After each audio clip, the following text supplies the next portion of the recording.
Muito bem, amigos, amigas, todos os que estão aqui nos acompanhando nesta noite. Hoje, uma quarta-feira, dia 27 de outubro de 2021, 8 horas, 8 e 2 aqui no meu relógio, né? 8 horas e 2 minutos aqui da noite. Hoje recebendo o Chicão Guimarães, ele que com muita honra foi meu professor aí de história durante o saudoso período de Koch, aqui na cidade de São José dos Campos, e além de professor de história, também músico, artista plástico, e esse é justamente o ponto principal da nossa conversa, do nosso bate-papo de hoje. Conhecer esse Chicão artista plástico, e em especial o que ele manja, sabe fazer e quer passar para frente no que se diz respeito à vidraria, chamada vidraria artística. Primeiramente, cumprimentá-lo e passar a bola, né? Chicão, boa noite, tudo bem? Boa noite, André. Boa noite a todos que estão ligados aí no canal. É um prazer enorme estar com você novamente. Prazer enorme poder conversar e falar um pouco aí sobre o vidro, né, que é um material realmente fascinante. Vamos falar algumas curiosidades, algumas coisas bacanas e divulgar aí um pouco o trabalho e algumas coisas que a gente vai desenvolver a partir de semana que vem aqui na cidade de São José dos Campos. Né? Então, Maravilha. estar com você é sempre um prazer, meu querido. Beleza demais. Chique demais. O Chicão, que como eu e o Guilherme bem lembramos numa outra live, em que fomos entrevistados pelo pessoal do Café e Cachimbo, do canal Café e Cachimbo, ele foi nosso primeiro entrevistado. Podemos dizer que, para além dos fundadores do canal, ele foi o start, né? O botão de start lá, o primeiro entrevistado para além dos organizadores do canal e que deu origem a tudo. E estamos aqui hoje falando aí sobre essa pegada histórica e artística. Primeiramente, pedir para o Chicão explicar para os leigos, né, o que afinal de contas é a vidraria, né, a vidraria artística. Bom, pois é, eu acho que vidro é uma coisa que todo mundo conhece. Né? Quem tem janela em casa provavelmente tem janela com vidro. Né? Garrafas e potes e, né? Você tem uma série de objetos aí fabricados com vidro e tipos de vidro diferentes, inclusive. Né? Quando nós falamos em vidraria artística, é exatamente um ramo do trabalho com vidro fora da indústria, né? Fora da utilização industrial e mais cotidiana, mais comum do vidro. Né? Então, são técnicas e são trabalhos não industriais, a grande parte deles artesanal mesmo, né, que exigem todo um domínio de técnicas que muitas vezes são seculares, né, e que vêm desde da antiga Fenícia, tá certo?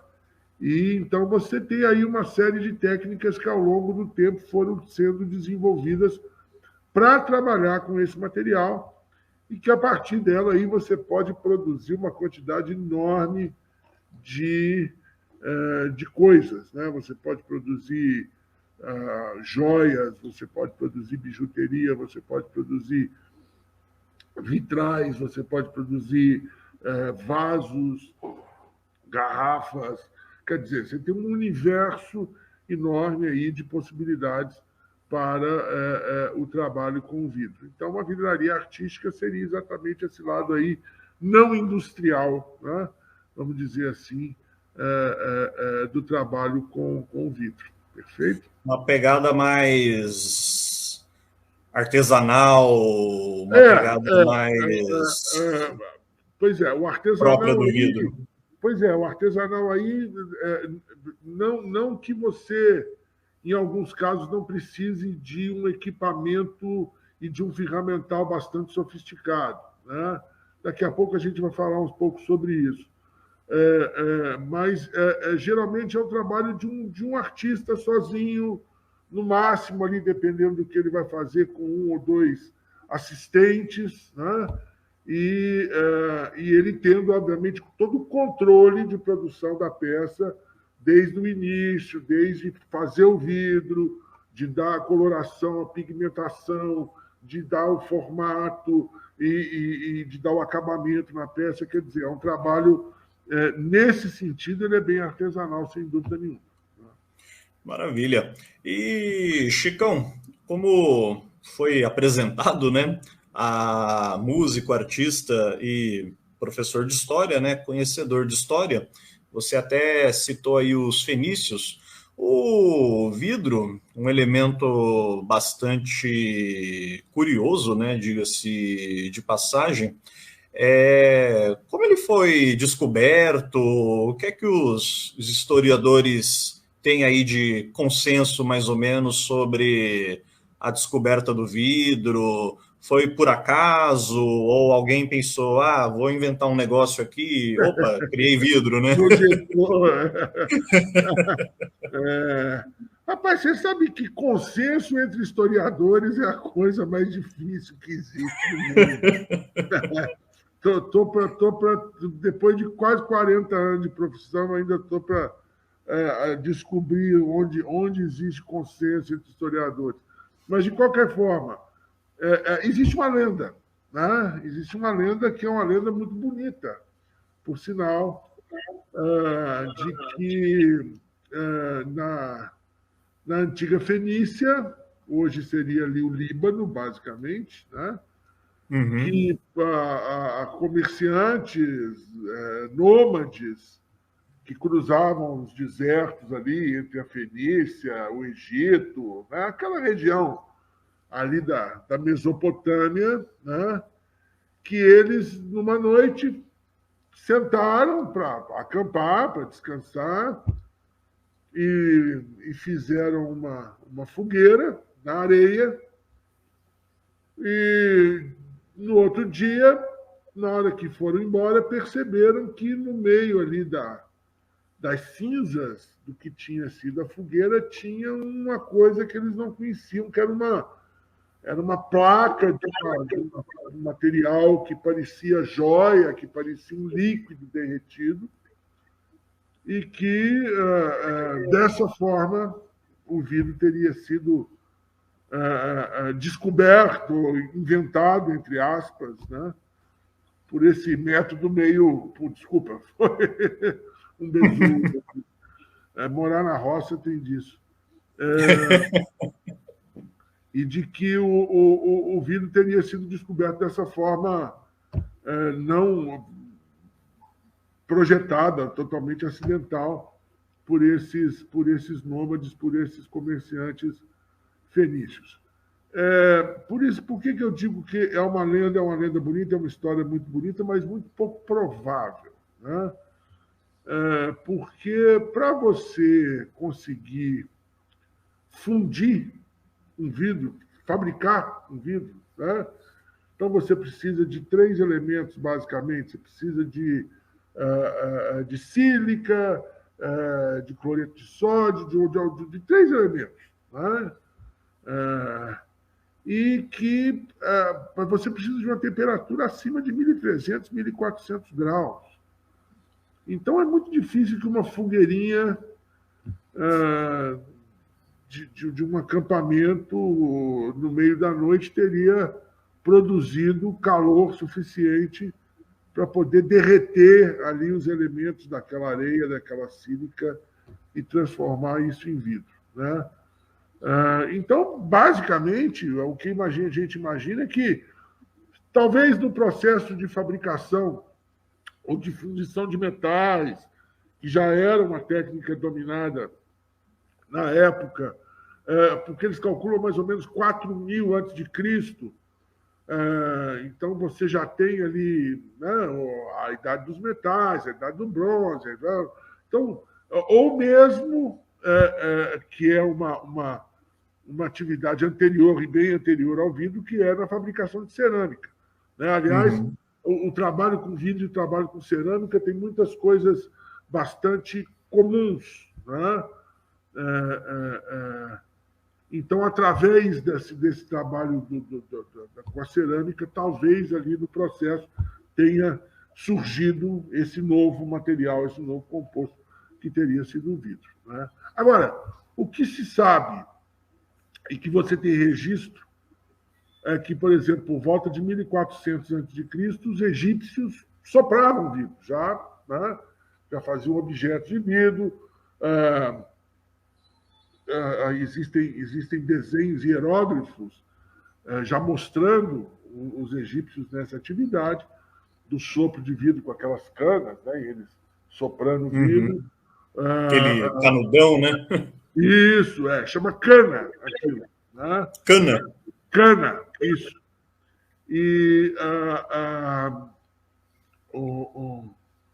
então, além dos. E depois, com o Império Romano, o vidro se difunde pelo Mediterrâneo como um todo, né?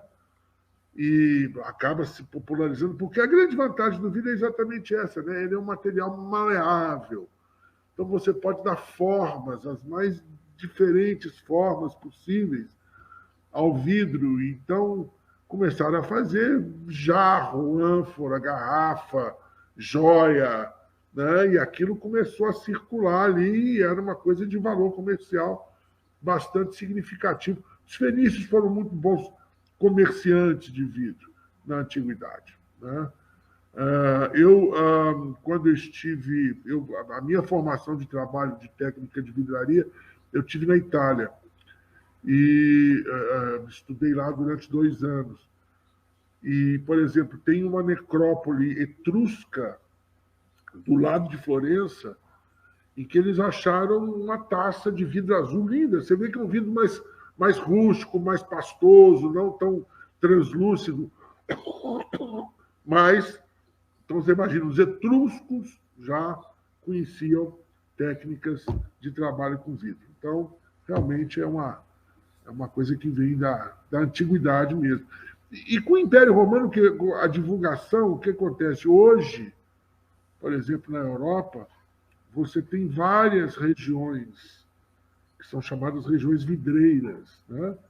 Então, você tem regiões vidreiras em Portugal, na Espanha, na França, na Itália, obviamente, na Veneza, Murano é a mais famosa, mas você tem outras regiões vidreiras na Itália, na Alemanha, na Suécia, você tem uma fábrica de vidro muito importante, de vidros artísticos muito importante na Suécia. Na República Tcheca, os famosos cristais da Boêmia. Né? Então, também um instrumento de produção vidreira bastante importante. Né? E não só, os tchecos estão fazendo tudo, cara. Estão fazendo escultura, estão fazendo as coisas mais loucas. Né? Estão botando a arte do vidro para evoluir. É impressionante. Ô, Chicão, com essa questão histórica ainda do vidro, né? É até interessante observar o que deve ser lenda, né? O que provavelmente deve ser mais, entre aspas, a realidade, né? Mas qualquer que tenha sido assim a descoberta do vidro, o interessante também é observar que uma coisa é ver ali, descobrir, nossa, fiz algo assim que eu vou chamar de vidro, né? Mas depois todo o desenvolvimento, toda a técnica, né, que as diferentes culturas, civilizações devem ter aperfeiçoado, aprendido com os erros, né, até conseguir mexer direito com aquilo, né? Não, para você ver, você imagina como eles chegaram para fazer a primeira chapa plana, né? E eles fazem isso na Itália. Em Murano eles fazem, eles sopram como se fosse uma cápsula de vidro, tá certo? Uma redoma de vidro, cortam as pontas e abrem ela e põem ela plana. Hoje, obviamente, você tem a fábrica da Pilkington ali perto de Tabatéria, hoje tem uma maquininha que já faz tudo bonitinho. Você imagina você pegar uma cápsula, né, de vidro, cortar, abrir para poder fazer o vidro plano. Ali Como você sozinho, né? chegar nisso, como você vai abrir, a temperatura. É um trabalho de formiguinha mesmo, ao longo de séculos. O vidro, ele podemos dizer que, não sei se é uma palavra forte, mas podemos dizer que da sua descoberta ele revolucionou, seja no comércio, na sua utilização, ele foi assim representou uma grande mudança? Olha, eu não sei. O que eu fico pensando que a princípio qualquer coisa de vida era um artigo de luxo, né? Não era uma coisa popular no sentido de que qualquer um pudesse ter acesso, né? Então, como as técnicas eram muito complicadas, né? Os artesãos ainda muito poucos, etc. Então, como os egípcios faziam joias, né? Então, você imagina uma joia egípcia de vidro, você imagina uma ânfora romana ou fenícia de vidro. Isso eram materiais que no início, eram bastante valorizados do ponto de vista comercial, né? Então, acho que era uma coisa que os nobres tinham acesso, a nobreza ali, os sacerdotes, né? Não, a população, de uma forma geral, tinha acesso à cerâmica, que era bem mais fácil, né? Mas ao vidro não. E aos poucos é que eu acho que a coisa vai, vai tomando popularidade, né? Você imagina no Brasil, no período colonial brasileiro, se quisesse vir, você tinha que trazer de Portugal para cá, da Europa para cá, porque aqui não tinha, né? E muitas casas não tinham vidro. Então, essa coisa de você colocar vidro em janela é uma coisa razoavelmente recente também, né? Não é uma coisa que venha, né, tá certo, de tão longe. É um processo complicado, né? Eu estou te falando, como é que você fabricaria um vidro plano naquela época? É uma chapa. Uhum. Né? Falando sobre essa evolução histórica do vidro, o... aí saindo um pouco das chamadas antigas civilizações, né, atravessando aí Idade Média, também o Renascimento, né, a Renascença. Na Idade Média, pelo menos, acho que o exemplo que a gente poderia citar aí de mais potência, nobreza do vidro são as igrejas, né? Sim, pois é. É engraçado porque o desenvolvimento dos vitrais na Idade Média ele acompanha algumas coisas. Primeiro, ele acompanha uma mudança na arquitetura, sobretudo na arquitetura da igreja. Quando você tem a substituição da igreja chamada românica para o estilo gótico, né? E o que era o gótico? O gótico ele era um estilo vertical, né? Em que criou-se uma abertura que era a abertura em ogiva, né? Que é aquela janelinha medieval típica, né? Uhum. E a ogiva ela te dava uma vantagem que ela te permitia ter um vão aberto, coisa que o estilo românico não permitia por causa do peso, né?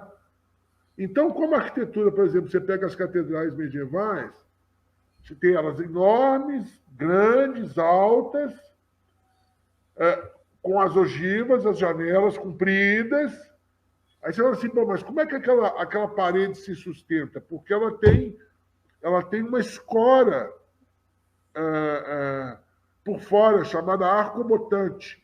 Então, você percebe as catedrais medievais, você tem toda uma estrutura, parecendo um esqueleto por fora, que ele segura a parede, entendeu? Ele dá sustentação à parede. Então, aqui no meio, você podia fazer um vão. E aí, como é que nós vamos encher esse vão? Aí é que está. Grande parte da população é analfabeta, ou a imensa maioria da população é analfabeta. As missas eram rezadas em latim. Quer dizer, a pessoa comum, o camponês, o homem comum, não entendia nada do que o padre estava falando. Então, uma forma de você, didaticamente, contar as passagens do Evangelho era através dos vitrais. Porque ali você pintava as cenas bíblicas, e com a luz aquilo cresce, as igrejas eram escuras. Se você pega qualquer igreja medieval europeia, hoje, obviamente, todas têm iluminação interna, mas na época não tinha, era tocha.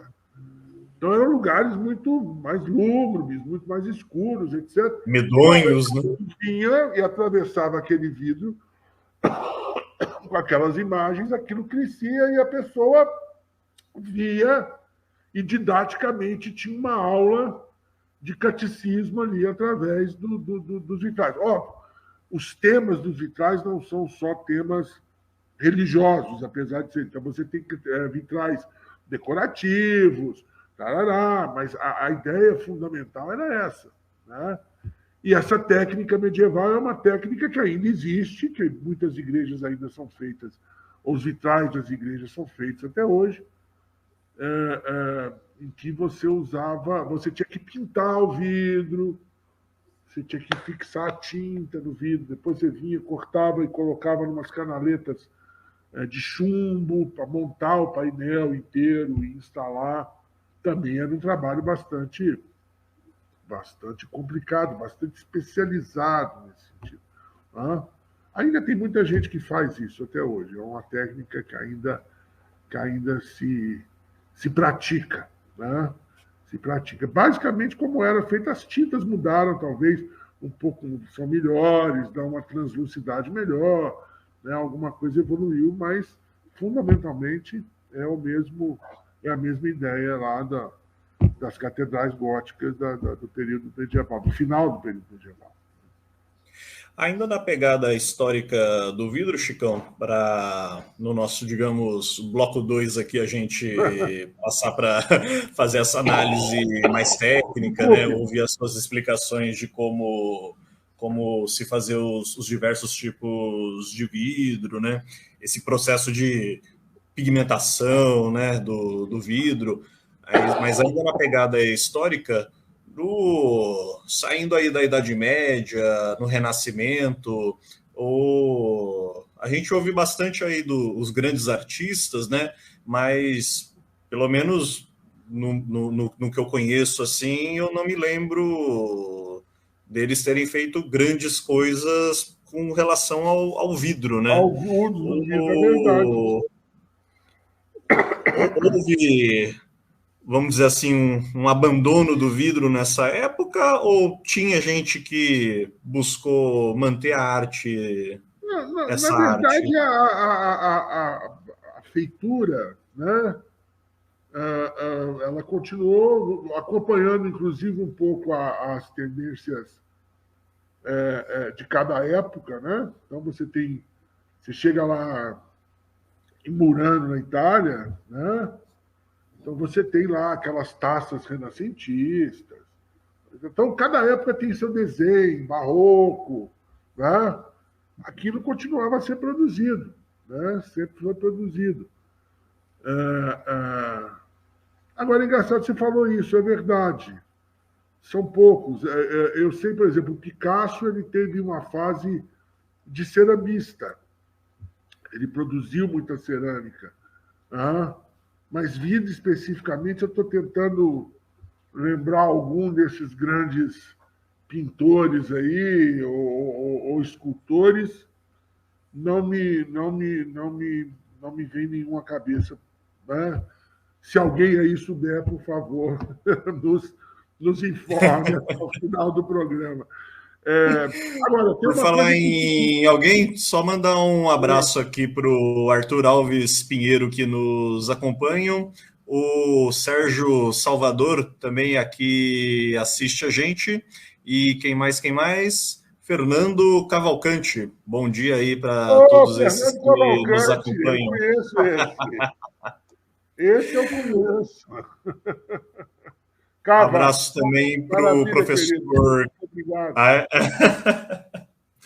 Abraço também aqui para o Carlos Rodrigues. Carlos Rodrigues é um artista plástico também, mas o ramo dele é a xilogravura, né? A famosa arte na madeira.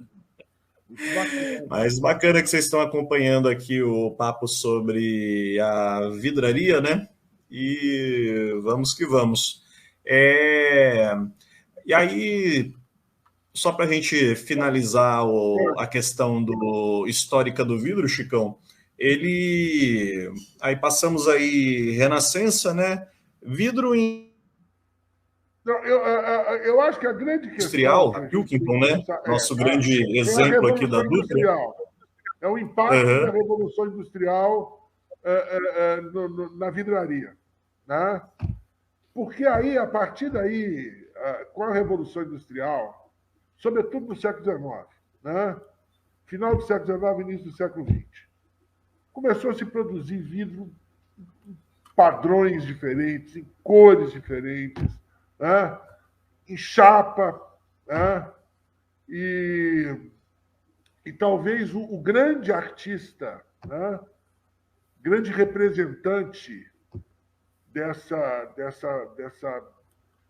essa retomada, ou esse crescimento da vidraria no final do século XIX e início do século XX, seja o Tiffany, Louis Comfort Tiffany, famoso, tem a loja Tiffany em Nova York, né? Os estúdios Tiffany. Ele produzia vidro soprado, mas produzia vitrais, produzia cúpulas de abajur, que são muito famosas. As cúpulas de abajur redondas, todas coloridas. Hoje em dia, inclusive, existe kit para você mesmo fazer e montar a sua abajur. Legal. Tem. Você já tem tudo prontinho, bonitinho. E agora, uma luminária Tiffany original, meu caro, você vai pagar caro. Aí já são outros 500, né? Aí são outros 500, né? Mas o Tiffany, ele vai... Óbvio, uma pessoa de extremo talento, né? Conhecia muito o que estava fazendo, e tinha um estúdio, e que, além de peças de vidro soprado, ele produzia vitrais e essas cúpulas de abajur, que se tornaram famosas no mundo inteiro, né? Agora, muito em função exatamente da Revolução Industrial e das novas técnicas geradas pela industrialização, que ampliaram muito a produção, né? E as opções, inclusive, de vidro no mercado, né? E você tem que pensar que também, a partir de um certo momento, a própria arquitetura começa a incorporar o vidro como material na construção de casas, de edifícios de toda sorte, né? Então, eu acho que a grande popularização mesmo vem exatamente com a Revolução Industrial, século XIX para cá, né? É isso aí. Maravilha. E de lá para cá conhecemos aí mais ou menos a grande história do vidro, seu desenvolvimento, e pegando aí a parte técnica, né? Como trabalhar esse curioso elemento, né? Desde aí da sua... A pessoa chega e quer fazer, vou fazer vidro. O que ela precisa ter em mente, né? Pois é, olha, eu acho que é o seguinte, como eu disse para você, para você fabricar vidro, eu não tenho nada, quero fazer vidro, você vai precisar de alguns componentes químicos, né? Sílica, e um fundente, mas você vai precisar de um forno que te leve esses componentes a uma temperatura de 1.300, 1.400, 1.500 graus. Tá? Existe, tá? Claro que existe. Aqueles caras que sopram vidro, eles tiram o vidro do forno a 1.200, 1.300 graus para poder soprar, para ele estar maleável, né? Porque o vidro ele tem uma característica física, química, física interessante, porque ele é um sólido, mas ele é um sólido em que a estrutura molecular ela não é a dos sólidos. Né? Então, a estrutura molecular do vidro ela está mais para a estrutura molecular do líquido do que para o sólido. Ela é fisicamente sólida e quimicamente líquida. Pois é, mas é um negócio muito louco. Você sabe por quê? Eles fizeram eu li isso em algum lugar, que exatamente numa dessas construções medievais lá, etc., aquilo lá está lá há 1000 anos. Né? Uhum. Eles perceberam que algumas das chapas de vidro elas estavam mais grossas na base do que em cima. Então, quer dizer, como se ele tivesse, ao longo de 1000 anos, muito devagar, derretido um pouquinho. Entendeu? Caramba!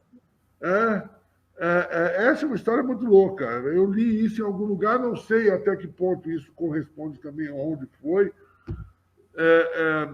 Então, ele é esse material.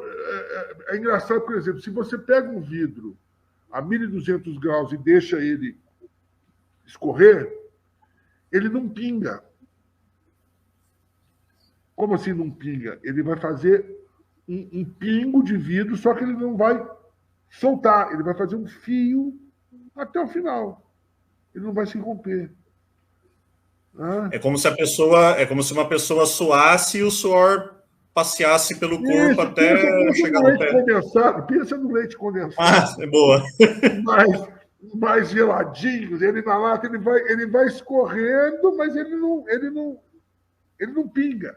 Ele vai, né, ele fica aquele fio até o final, né? É uma característica muito louca no vidro. Então, o que acontece? Existem hoje o que a gente chama de técnicas de vidraria a quente, que é a que necessita de calor, de fornos, de temperaturas elevadas, né? 1.500 graus Celsius. O que a gente chama de vidraria a frio, quer dizer, você não precisa de trabalhar com esse tipo de equipamento, você não precisa de botar o vidro a 1.200 graus ou 1.500 graus. Você pode trabalhar em casa, que você não vai ter necessidade dessa estrutura, né, tamanha. O curso tem a ver com isso. O curso que eu vou dar é exatamente de uma das técnicas que você vai poder trabalhar em casa. Então, você não vai precisar de ter forno, você não vai precisar de botar 1.200 graus, nada disso. Você pode trabalhar na mesa do seu escritório, se você quiser. A prática da vidraria a frio. A frio, isso. Exatamente. Então, por exemplo, quando você pega o sopro, né? O vidro soprado, aqui no Brasil chama-se vidro soprado, na Itália chama-se vetro soffiato, nos Estados Unidos em inglês é blown glass. O vidro soprado ele vai te exigir um forno de 1.200 graus, e vai te exigir uma estrutura de local para fazer, de ferramenta, né? Você precisa ter um galpãozinho para trabalhar com sopro. Você tem uma técnica fantástica que se chama fusão. Fusão em vidro, em que você funde duas chapas de vidro. Você não precisa de 1.200, você vai precisar de um forno que te leve aí até 800, 850 graus. Porque o vidro ele tem uma característica, a partir dos 500 ele começa a, entendeu? Amolecer. A partir de 500, 600 graus, ele começa a E dá amolecer. para dar uma brincada com ele. Pois é, a fusão é uma técnica que você trabalha basicamente com duas forças, que é com calor, né? Você vai elevar o vidro a uma temperatura que ele se torne maleável, e muito com gravidade. Então, geralmente a gente prepara umas formas, você põe a chapa de vidro em cima, com o calor da gravidade, o vidro toma o formato daquela forma que você pôs embaixo. Então, você trabalha com calor para o vidro amolecer, e a gravidade para ele se assentar, né, na forma que você trabalhou. Né? É um trabalho também fascinante. A minha maestra italiana em fusão, para você ver, ter uma ideia, uma peça dela, ela ia para o forno 9 vezes, porque ela, por exemplo, ela pegava uma fotografia de uma paisagem, um pôr do sol. Uhum. Ela reproduzia em vidro, com Meu cor, Deus. com profundidade, aquele pôr do sol. Só que ela ia fazendo camada por camada. Fazia a primeira camada, ia para o forno. Segunda camada, ia para o forno. Terceira camada, ia para o forno.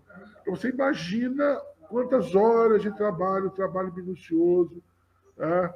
Ela se chama Miriam De Fiori, e talvez hoje seja uma das maiores artistas do mundo, premiadíssima em fusão de vidro, e mora perto de Milão. Né? Tem o ateliê dela perto de Milão. Mas é uma coisa impressionante. Com Né? Então, certeza. a fusão, pois é, a fusão também é um trabalho maravilhoso. Só que você não precisa de 1.200, você vai precisar de 800 graus. 800 graus já dá para você brincar bastante. Falando das técnicas, vamos só dar uma esquentada aí para o pessoal lembrar do seu curso, né, Chicão? Ele está dividido em 5 módulos. O módulo 1, ele até vai um pouco mais justamente no que a gente já vem falando aí desde Isso, o começo isso. da entrevista, né? História e características do vidro, né? Podemos até dizer curiosidades do vidro, né?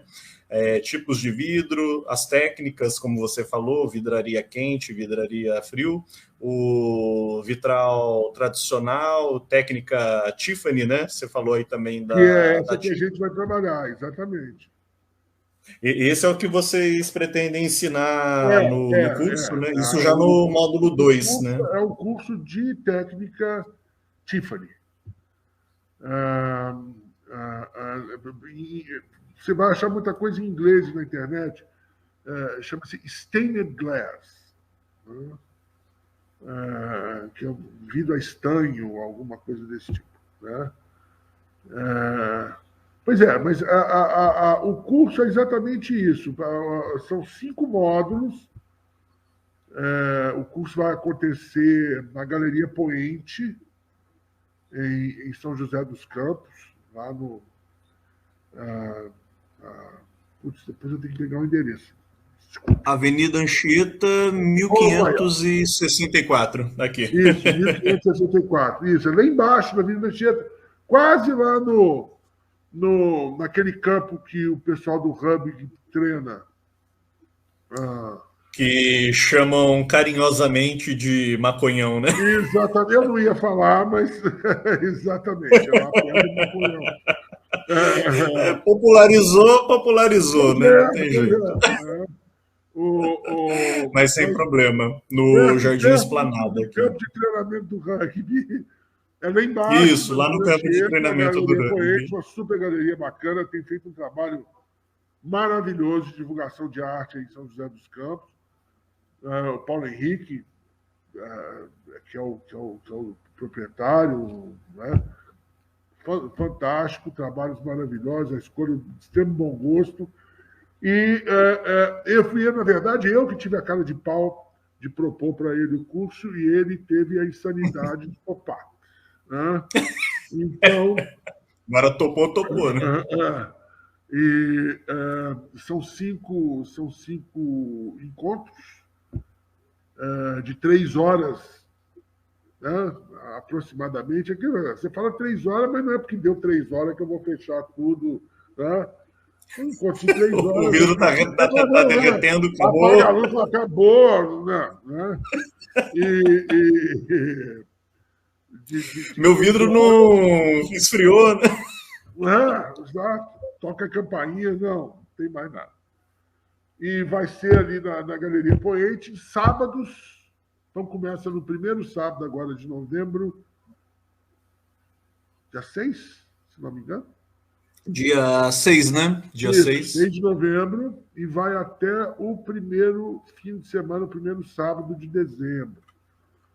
Então, são 5 Só para falar aqui para o pessoal que está nos acompanhando, Chicão, é dia 6, 13, 20 e 27 de novembro e 4 de dezembro, né? 4 de dezembro, isso. Então, o que o das 14 às 17 horas. Das 14 às 17 horas, lá na Galeria Poente. Eu vou fornecer todo o material para o curso, né? Então, todas as ferramentas necessárias, o vidro, tudo que for preciso. Né?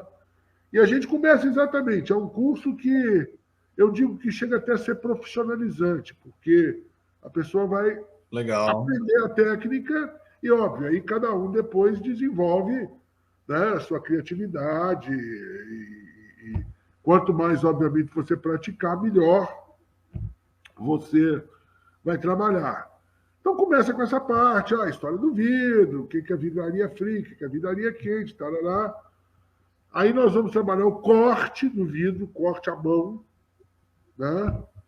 Então, como que você corta o vidro, quais são os cortes possíveis, quais são os cortes que não são possíveis à mão, né? Porque a pessoa vai trabalhar à mão, é basicamente manual esse processo. E aí, a ideia é que, ao longo desses 5 encontros, cada pessoa faça 2 peças. A primeira é uma peça plana, como se fosse um vitral. 2 dimensões. Tá certo? Uma dimensão 10 por 15, alguma coisa desse tipo, para ela entender a técnica, como é que faz, até para dar tempo da pessoa terminar. Né? E a segunda ideia é de que ela faça uma peça tridimensional. Né? Então, que ela saia do plano e consiga fazer alguma coisa. Por exemplo, vou mostrar aqui para vocês. Ó. Beleza. Aqui. Ó. Isso aqui é uma luminária. É uma luminária. Ó, que da hora. Um cubo, né? Tá certo? Toda em vidro, com uma óbvia influência do Mondrian, né? Que era holandês, tá certo? Ela se chama luminária Mondrian, inclusive. Essa aqui tem 12 de base. Gentilmente batizada. 12 de base por 28 de altura. Tá? Então, a segunda peça seria exatamente uma coisa tridimensional. Né? E aí, meu caro, é o que eu estou te dizendo, as possibilidades, André, são infinitas. Você pode fazer luminária, você pode fazer cúpula de abajur, você pode fazer cinzeiro, você pode fazer objeto, você pode fazer joia, brinco, você pode fazer imã de geladeira, você pode fazer relógio, você pode... Entendeu? Aí não tem terrário, sei lá, você pode fazer mobile, você pode... Aí a cabeça vai, né? Você vai inventando coisas. Vai o que os miolos permitirem, né? Exato. Então, a partir dessas 2 peças, você vai ter toda a informação técnica que você precisa para você depois desenvolver o seu trabalho. Né? E como eu estava dizendo... Os primeiros 2 encontros vão ser mais teóricos, indo para o prático, e os últimos 3 encontros, mais teórico. O primeiro é mais teórico. Mas, por exemplo, no primeiro encontro já tem uma parte prática que é o corte do vidro. Né? Uhum. Então, que eu vou botar todo mundo lá cortando o vidro. Faz um corte reto, agora me faz um quadrado de 5x5. Agora, como é que faz para cortar um círculo? Né? Como é que ferramentas você usa? Eu vou apresentar o ferramental. Então, isso aqui é um cortador de vidro, isso aqui é uma lixadeira, isso aqui é um alicate X, esse alicate tal. Né? Apresentar todo o ferramental. E aí a pessoa vai sair com um dever de casa nesse primeiro dia, que já é começar a projetar esse primeiro vitralzinho plano de 10x10, 10x15. Né? Bacana. Já fazer um projetinho, já começar a pensar, porque aí na segunda aula, isso aqui vai dar para você fazer. Esse corte aqui não tem como, você pode fazer isso, aí eu já dou... Já vai exigir um esquema, um desenho, um projeto, alguma coisa dela, né? Isso, e aí depois é sentar e trabalhar, e fazer. Né? Com a sua experiência, Chicão, você já vai... pensei, vou fazer, ou você desenha, você cria assim no papel e depois passa para o vidro? Pois é, por exemplo, no caso dessa aqui, da luminária Mondrian, e de uma outra que eu faço, que se chama Art Deco, eu desenhei primeiro. Né? Eu faço o desenho, faço o estudo de cor. Né? Porque isso também tem uma coisa que todo mundo... Cara, isso é impressionante. As pessoas veem vidro colorido, e não é que você tem um azul, um vermelho, um verde, um amarelo, entendeu? Você tem, assim, 15 tipos de azul diferentes, 25 tipos de verde diferentes, não sei quantos tons de amarelo. Aí você tem vermelho, você tem laranja, você tem 3 tons de roxo. Aí você tem vidro manchado. Aí você tem ele com textura X. Aí eu vou apresentar, inclusive, falar das fábricas, né, dos catálogos, apresentar os vidros. E aí a pessoa fala assim, meu Deus do céu. Aí, de repente, ela quer usar tudo de uma vez. Calma, não. Entendeu? Porque realmente é uma coisa que você fala assim, meu Deus, tem tudo isso de cor? Tem. Né? Não são vidros nacionais, infelizmente, tudo importado, porque no Brasil não se fabrica. Mas você tem essa variedade que é uma coisa impressionante. Impressionante. Você precisa ver o meu fornecedor em São Paulo, que, aliás, só tem lá, né? São poucos. Cara, você entra lá no depósito dele, cara, porque vem aqui, isso vem de container, né? São chapas de 1x1, 1,5 por 1. Isso vem no container. Ele traz um container por ano de vidro. Meu Deus. De tudo quanto é cor, de tudo. Você entra, cara, você fica enlouquecido. Você fala, qual que eu levo, qual que eu não levo, que cor que eu quero, que cor que eu não quero, essa aqui. Você gasta um dia só passeando, né? Não, eu tenho que ir embora. Eu falo, eu vou embora, porque quanto mais eu ficar aqui, mais eu vou gastar, eu estou lascado. Né? Porque é realmente impressionante. E é bonito, né? Você imagina um vidro translúcido alaranjado. Né? Por exemplo, uma curiosidade, né? A gente estava falando de vidro medieval lá na Itália. Veneza ficou famosa, Murano específico. Murano é uma ilhazinha que tem no meio da Baía de Veneza ali. Né? E que o Dodge de Veneza juntou todos os vidreiros desde Murano e falou assim, ninguém sai. Por quê? Porque eles tinham o segredo do vidro vermelho, do vidro vermelho rubi translúcido. Que era só os venezianos sabiam fazer. E o grande segredo é que é ouro na composição desse vidro. E só em Quem Veneza. quisesse saber tinha que pagar para os venezianos. Era um segredo de Estado, não podia deixar aquilo se difundido. Só eles conheciam como fazer aquele vermelho rubi. Né? Então, o que o Dodge, que era o Veneza era uma república, né? Então, que era o chefão, o que ele fez? Ele pegou todos os vidreiros de Veneza, levou para Murano, para essa ilha, e falou: daqui ninguém sai. Se o segredo do vidro vermelho sair daqui, eu vou saber quem é e vou matar um por um. Tá? Porque era. Você imagina o valor disso na época, você ter acesso a esse vidro vermelho rubi de Murano. Né? Então, só de imaginar. Nossa, mas é fascinante. As pessoas ficam muito fascinadas. Então é isso. Então eu vou fornecer tudo, as ferramentas de trabalho, os vídeos para trabalho, né? E vamos dando dicas de como fazer. Ó, faz assim, faz assado, né? Combinação de cor, o que fica melhor, tal. E a ideia é exatamente essa, de produzir essas duas peças ao longo do curso. Beleza. Um salve aqui do Guilherme de Almeida Soares, nosso amigo Gui, Guilherme, também meu colega aí de mesa de debates. O Gui aqui nos acompanhando. Salve aí, Guilherme. Maravilha.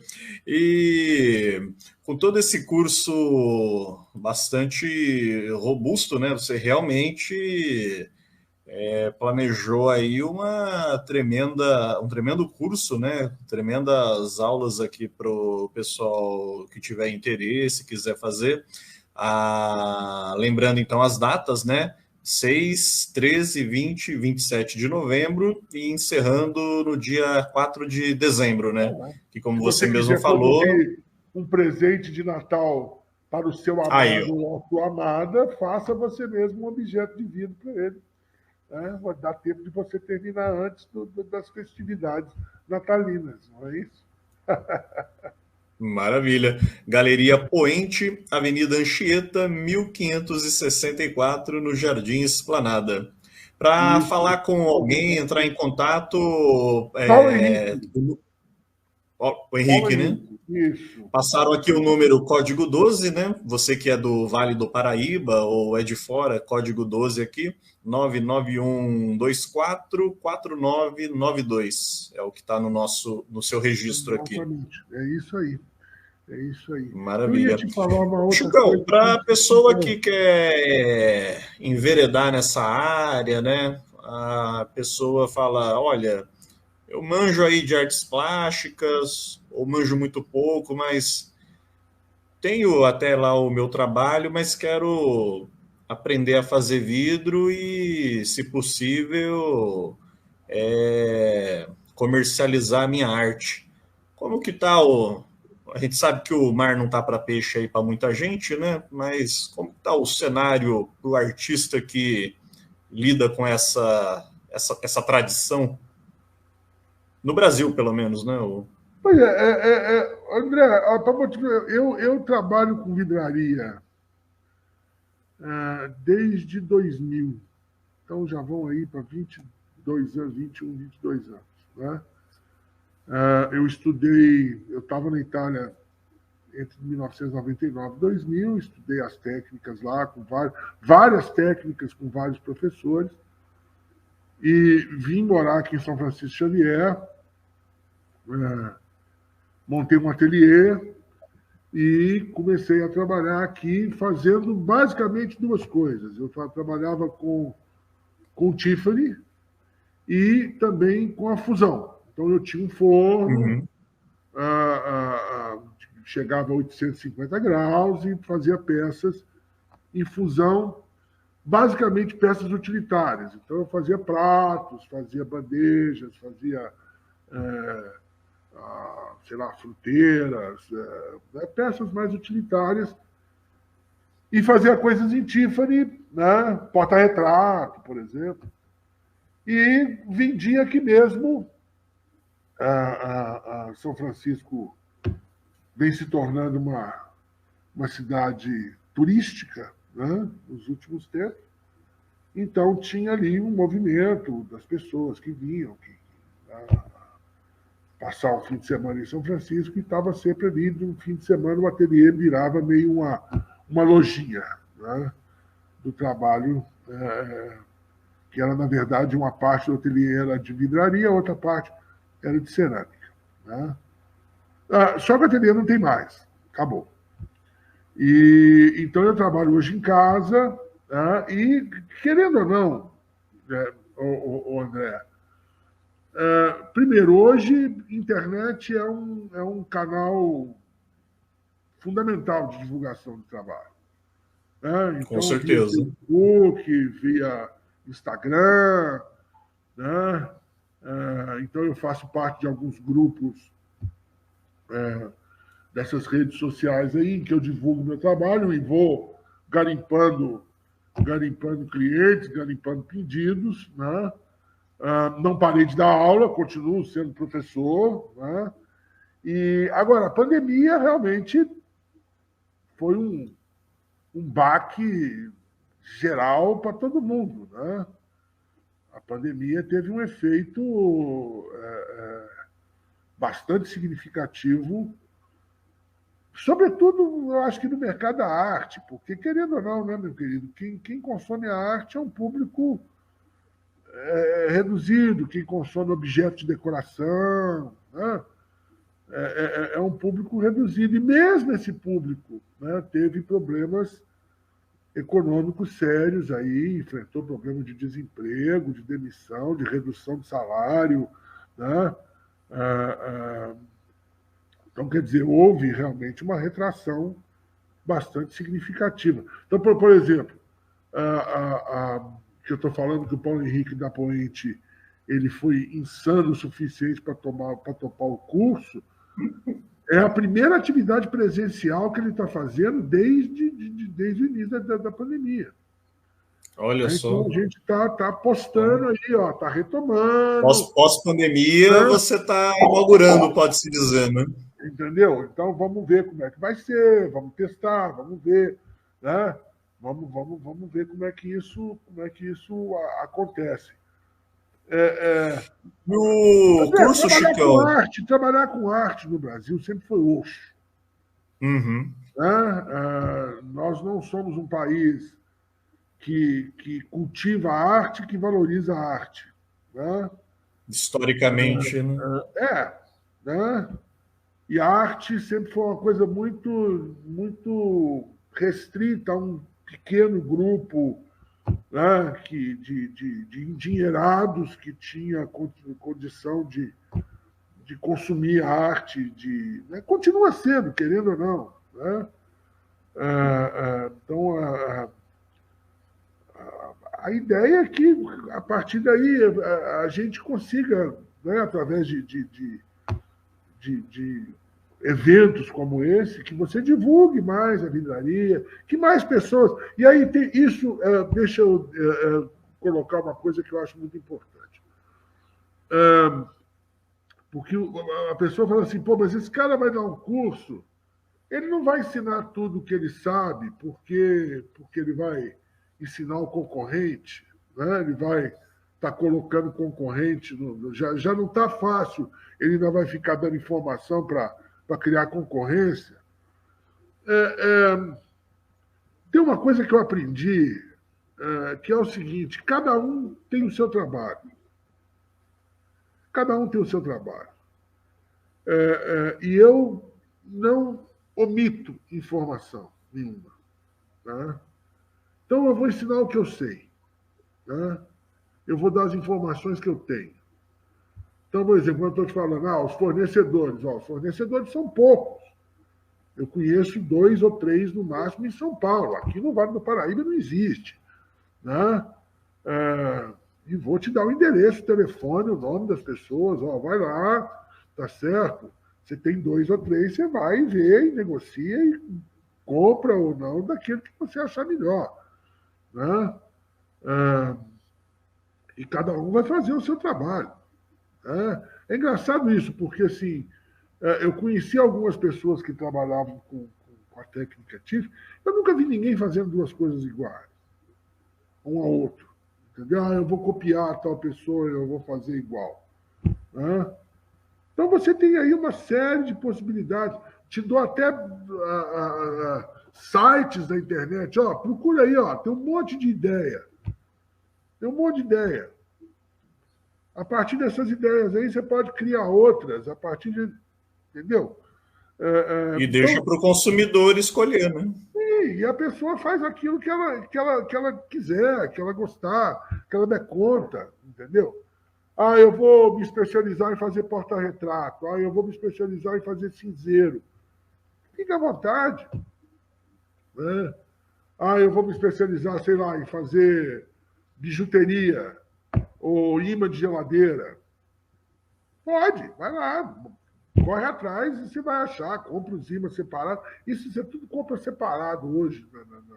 E vai montando. Entendeu? Então, não tem essa. Eu não omito informação. Eu estou dizendo isso porque, por exemplo, quando eu fui estudar na Itália, mesmo, sabe, é uma coisa impressionante. Eu fui morar em Florença, o que tem de curso de arte, pegadinha de turista na Itália, é um negócio impressionante. Impressionante. Ah, o curso de arte de não sei o quê, você vai aprender não sei o quê, não sei o quê. Você chega lá, você não aprende nada. O cara te dá umas informaçõezinhas lá, muito básicas, muito mequetrefes, e depois você fala assim, cara, eu gastei dinheiro à toa porque eu não aprendi absolutamente nada. Tem muito, muito. Aliás, quem nos estiver ouvindo, se algum dia quiser estudar arte fora do país, tenha informação, procure informação, veja os lugares, as escolas, porque o que tem de pegadinha para turista é um negócio inacreditável. Como se diz, picareta tem em todo lugar, né? Eu mesmo caí numa. Né? Putz. Não tinha, imagina, isso foi em 1998. A internet ainda estava, imagina, a internet daquela coisa. Você não tinha informação, você não tinha site, você não tinha informação. Né? Aí você chega lá com a cara e a coragem, tem essa aqui, tem essa aqui, tem essa aqui, tem essa aqui. Todos se tratam muito bem, óbvio, todos querem seu dinheiro. Né? E aí, na hora que você vai ver, cara, não, você não aprendeu. O cara te mostrou lá umas bobagens, fez lá uma brincadeira. No Brasil tem isso também, cuidado, São Paulo, tem também isso. Não vou ficar aqui dando nome porque seria absolutamente antiético, mas cuidado, porque tem muito disso. Né? Então, eu, pelo menos, posso te garantir que eu não omito informação nenhuma. Aquilo que eu sei, eu passo para frente. E aí, você que vai ter que desenvolver seu trabalho, ser criativo e ser bacana e conseguir vender. Né? Cada um sabe como fazer o seu próprio trabalho, sem dúvida nenhuma. Bacana. E vocês que estiverem aí acompanhando, né? E, claro, os amigos aí também de imprensa, jornalismo, entre outros lugares, vendo aí a matéria, vamos também ajudar a divulgar a vidraria, né? Ajudar aí também a divulgar esse belo curso que o Chicão está dando aí em primeira mão após a pandemia na Galeria Poente, Avenida Anchieta, 1564, lá no Jardim Esplanada. Desculpe. Repita, por favor, Galeria Poente, Avenida Anchieta. Galeria Poente, Avenida Anchieta, 1564, no Jardim Esplanada. Isso. Só para dizer, ó, você está vendo essa... Aqui, ó. Isso aqui é um vitral feito numa janela de demolição. Olha com uma luz por detrás, entendeu? Então, ele tem uma iluminação própria. Né? Isso aqui exatamente para você. Ó, esse é um trabalho que você poderá fazer, né? Dominando a técnica Tiffany com o curso que eu vou dar a partir da semana que vem. Além, óbvio, da luminária. Né? Olha que beleza. Que, né? A cúpula da luminária. Aprender aí como fazer, dominar a técnica.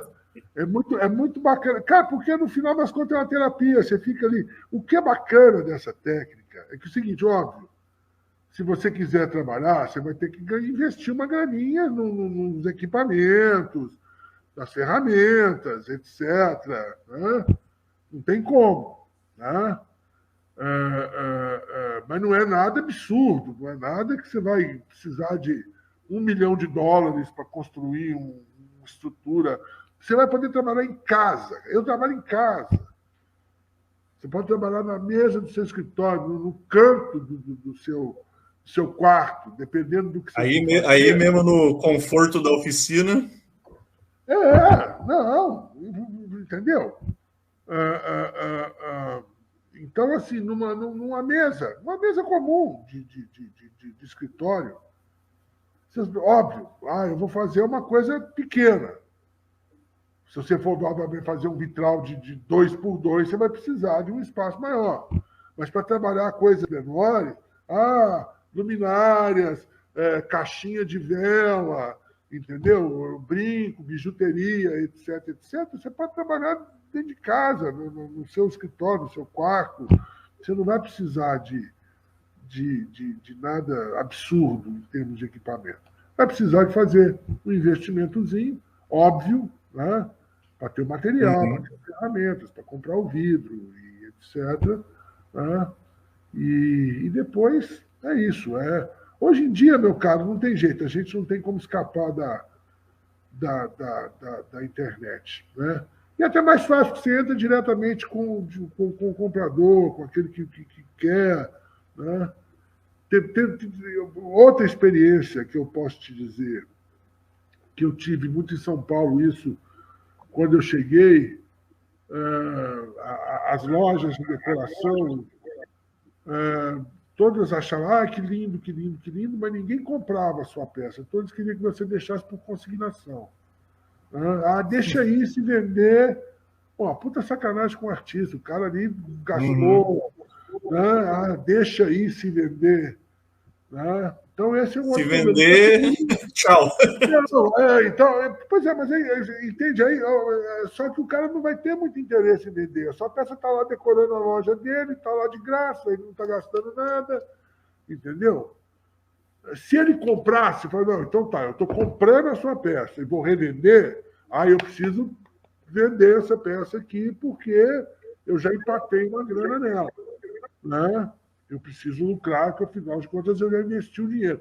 Agora, tá ali de graça, você deixou ali, o cara não vai ter muita... Fica lá. Fica lá.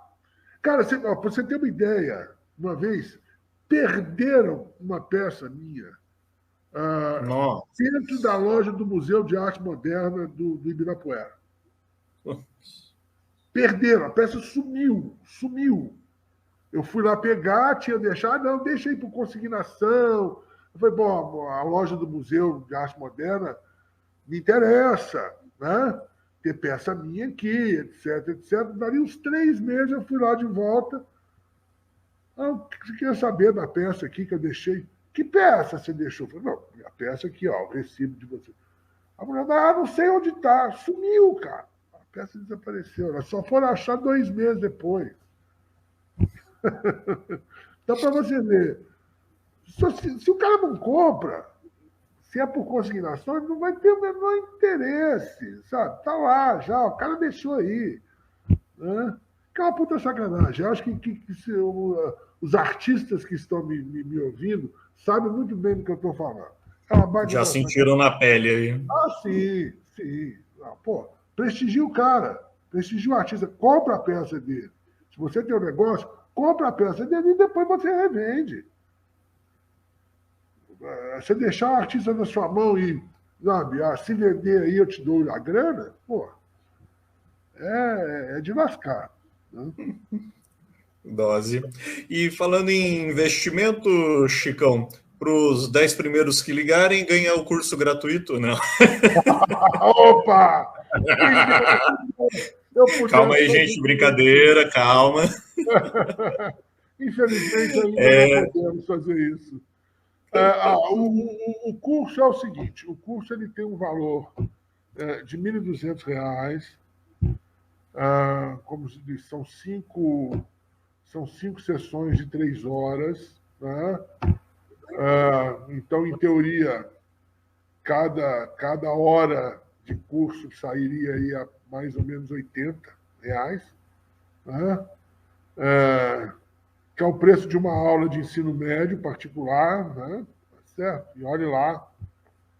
E uhum. tem gente que cobra bem mais caro do que isso, inclusive. E,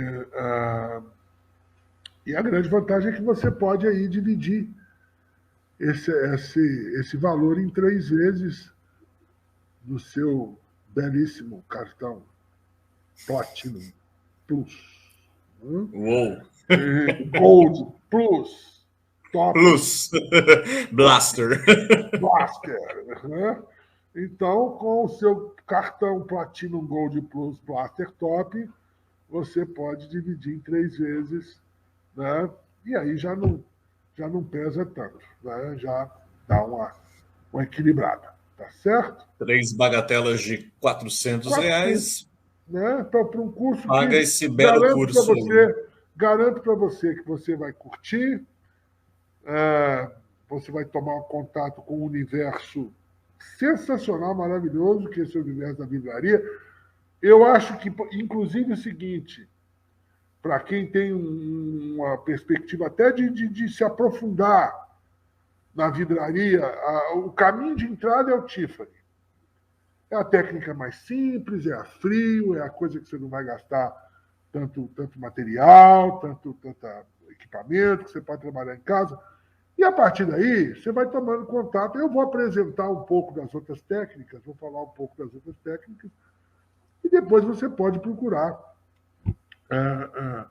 cursos específicos de fusão, de maçarico, mesmo de sopro. Né? Não conheço aqui no Vale do Paraíba, mas em São Paulo você tem essa possibilidade. Eu, quando tinha meu forno, quando tinha um ateliê, eu dava um curso de fusão, mas não tô dando mais. Né? Tinha uma outra senhora em São José dos Campos, que tinha uma loja ali na Vila Ema, ali do lado do antigo Petrone, que era aquele bar que tinha em cima da Serimbura ali, não vou me lembrar aquele nome daquela rua, que ela se chamava Jordenardi, e a Jo fazia trabalhos muito bonitos em fusão também. E aí que você vê, eu ia visitar ela, o ateliê dela, ela vinha aqui em São Francisco visitar meu ateliê, os dois fazíamos fusão, e cada um fazia o seu trabalho, o meu trabalho não tinha absolutamente nada a ver com o trabalho dela. Então ninguém ficava com essa coisa, eu não vou lá porque ele é meu concorrente. Né? Cada um é cada um sabe e tem uma característica diferente. Então o trabalho, né, tem que ser diferente e respeitar a diferença, obviamente. Maravilha. Chicão Guimarães aqui com nós no podcast Mesa de Debates de Tudo Um Pouco e falando aí dessa bela arte que é a vidraria. Muito bom conhecer e espero que vocês se interessem, né? Lembrando que aqui a live está pelo meu perfil do Facebook, mas logo, logo publicada no podcast. Podcast esse que com muito esforço, muito trabalho, mais de 1.000 inscritos, né? Não sei aí exatamente o número atual no momento, mas já atingimos uma bagatela bem considerável, expressiva de inscritos, muito bom. E se inscreva você também, né? Parabéns para Divulguem vocês aí pelo o. projeto. Obrigado. Divulguem aí o trabalho do Chicão e divulguem também aqui o nosso canal. Chicão, mais uma vez, muito obrigado e boa Eu que sorte aí agradeço, com o André. curso. Mandar um abraço aqui só mandar um abraço aqui para o Vitor Yu, o Thiago Almeida, a Zamá, a Fátima Roncone, minha tia, e o Wildeglan Abrantes, que também entraram aqui durante o programa para verem. Alguém tem alguma pergunta para fazer? Oi? Alguém Não, tem pergunta não. pergunta?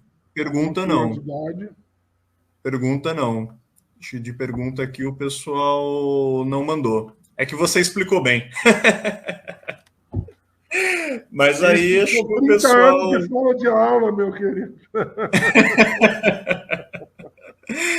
Mas é bom que vai atiçando a curiosidade para depois o pessoal tirar as dúvidas no curso, né? Isso. Você deixou o telefone?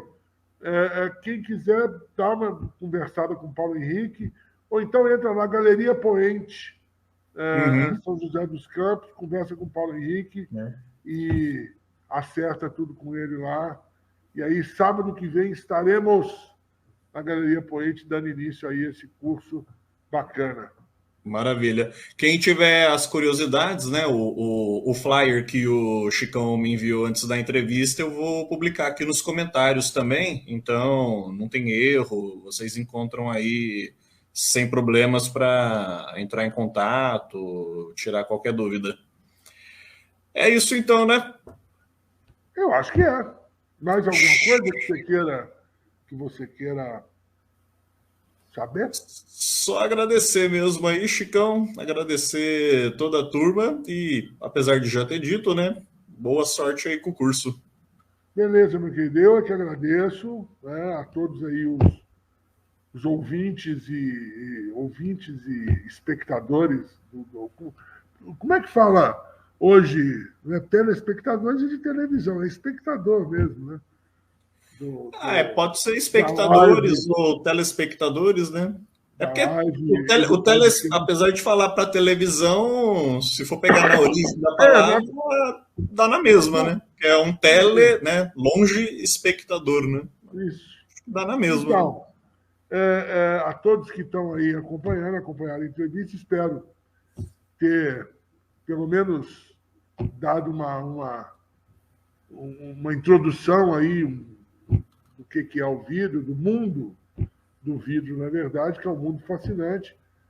E eu espero vocês lá no sábado que vem na Galeria Poente São José dos Campos. Bacana? André, eu tenho que te agradecer demais, meu caro, mais uma vez.